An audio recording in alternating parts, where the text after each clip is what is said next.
अस्सलामुअलैकुम वरहमतुल्लाहि वबरकातुह। दोस्तों, मैं असरार काशिफ दरियाबादी आप सभी का एक बार फिर एक नए वीडियो में इस्तकबाल करता हूं। दोस्तों, उम्मीद करता हूं कि आप सभी खैरियत से होंगे, आफियत से होंगे। अल्लाह ताला आप लोगों को अपने हिफ्ज़ व अमान में रखे। इस वीडियो पर अगर आपने थंबनेल देख करके क्लिक किया है तो मैं आपसे गुजारिश करूँगा कि ज़्यादा नहीं, सिर्फ 2 मिनट का वक्त मुझे दीजिए। मैं एक अहम बात आपके सामने ज़िक्र करना चाहता हूँ। एक बूढ़ी औरत का बड़ा हैरान करने वाला वाक़या जो शायद हमारी ज़िंदगी को तब्दील कर सकता है। दोस्तों, एक बूढ़ी औरत थी जो किसी मस्जिद के सामने बैठ करके भीख मांगा करती थी। किसी शख्स ने पूछा कि बूढ़ी माँ, आप भीख क्यों मांगते हो, आपके पास क्या औलाद नहीं है? तो उस बूढ़ी औरत ने कहा कि बेटा, मेरे पास औलाद है।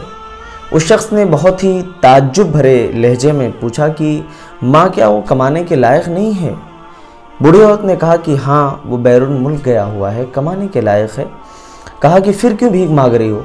कहा कि बेटा, मेरे शौहर का इंतकाल हो गया और वो मेरा जो बच्चा है वो नौकरी पर गया हुआ है। जाते हुए कुछ अखराजात उसने मुझे दिए थे जो ख़त्म हो गए हैं और अभी इसीलिए मैं भीख मांग रही हूँ, मेरे पास पैसे नहीं हैं। कहा कि क्या वो वहाँ से कुछ खर्च नहीं देता, माहाना कुछ पैसे वगैरह नहीं भेजता? तो बूढ़ी औरत ने कहा कि बेटा, खर्च तो नहीं भेजता है, अलबत्ता कुछ रंगारंग के कागजात भेज देता है और मैं उसे अपने घर के दीवार पर चस्पा कर देती हूँ, लगा देती हूँ। अब वो क्या है मुझे तो नहीं मालूम। जब वो शख्स बूढ़ी औरत को लेकर के घर गया और घर जा कर के देखा तो वहाँ बैंक के तकरीबन 60 ड्राफ्ट दीवार पर चस्पा किए गए थे। बूढ़ी औरत चूँकि तालीम याफ्ता नहीं थी, इसलिए उसको मालूम नहीं हो सका कि उसकी अहमियत क्या है, उन कागजात की वैल्यू क्या है। वो शख्स जब घर गया और जा कर के देखा तो 50 हज़ार के 60 ड्राफ्ट तकरीबन लगाए गए थे। उसने बताया, बूढ़ी औरत को इत्तला दी कि माँ, आपके घर में तो बहुत सारे पैसे और बहुत सारे ख़जाने मौजूद हैं, आपको तो इल्म ही नहीं है। तो उस बूढ़ी औरत ने जब ये सुना तो बहुत खुश भी हुई, बहुत ही ज़्यादा हैरान भी हुई, परेशान भी हुई।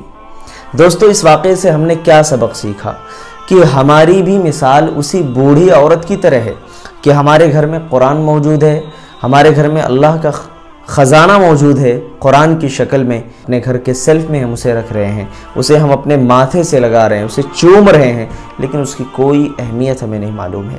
उसकी अहमियत हमें उस वक्त मालूम होगी जब हम उसे पढ़ेंगे, उसे हम जानेंगे। वरना वो बूढ़ी औरत की तरह ही हमारी मिसाल होगी कि हमने उसे अपने घर के दीवार पर चस्पा कर दिया है, बस हम उसे देखते जा रहे हैं, लेकिन उसकी अहमियत हमें नहीं मालूम है। दोस्तों, अल्लाह ताला से हम दुआ करते हैं कि अल्लाह ताला हमें सच्चा पक्का मुसलमान बनाए और उस बूढ़ी औरत की तरह ना बनाए, बल्कि एक मुअल्लिम, पढ़ने वाला, सीखने वाला अल्लाह ताला बनाए।